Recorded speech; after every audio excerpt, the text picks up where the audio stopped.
Presented by Adi Shakti Films. biharmasti.in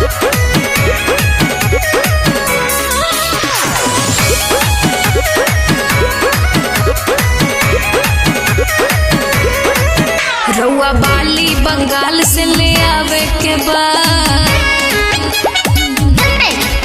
हमरा बिंदिया India हिलावे के बाद रउआ बाली बंगाल से ले आवे के बाद हमरा बिंदिया इंडिया हिलावे के बाद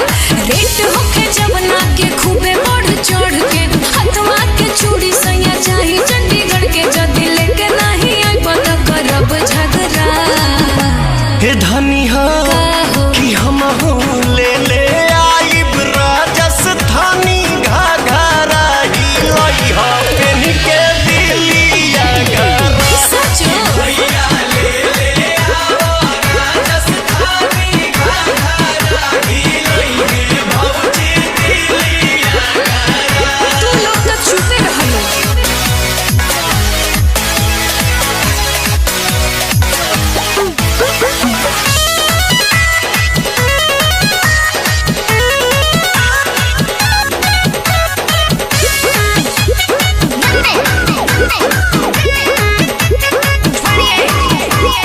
गजिया बात के गजरा चाही गजरा कानपुर के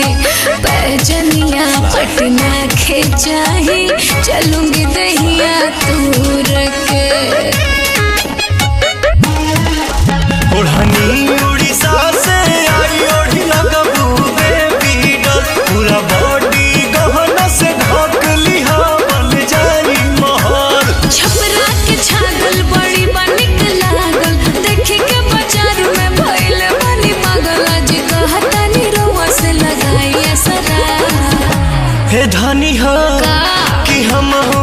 ले ले आइब राजस्थानी घाघरा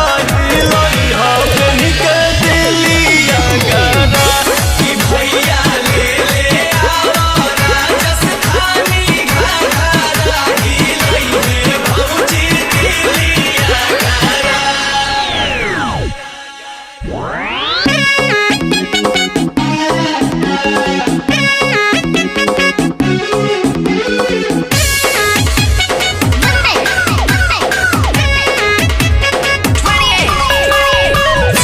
biharmasti.in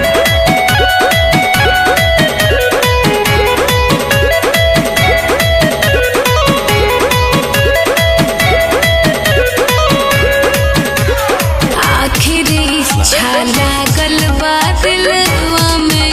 ई खाली हर सुनले बानी नामी हटे हरा के उठलाली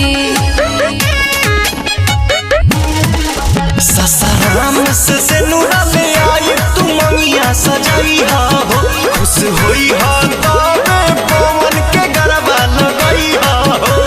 सब चीज जदी न लइबो सफर के सुना अखिलेश छोड़ी दे बाप सर के बोल समझ में आइल ह कि नाही तहरा हे धनी हो कही ना कि हम हो ले ले आई राजस्थानी घाघरा हिलाई हा पेन के दिलिया घरा कि भैया ले ले आओ राजस्थानी घाघरा हिलाई के भौजी दिलिया घरा biharmasti.in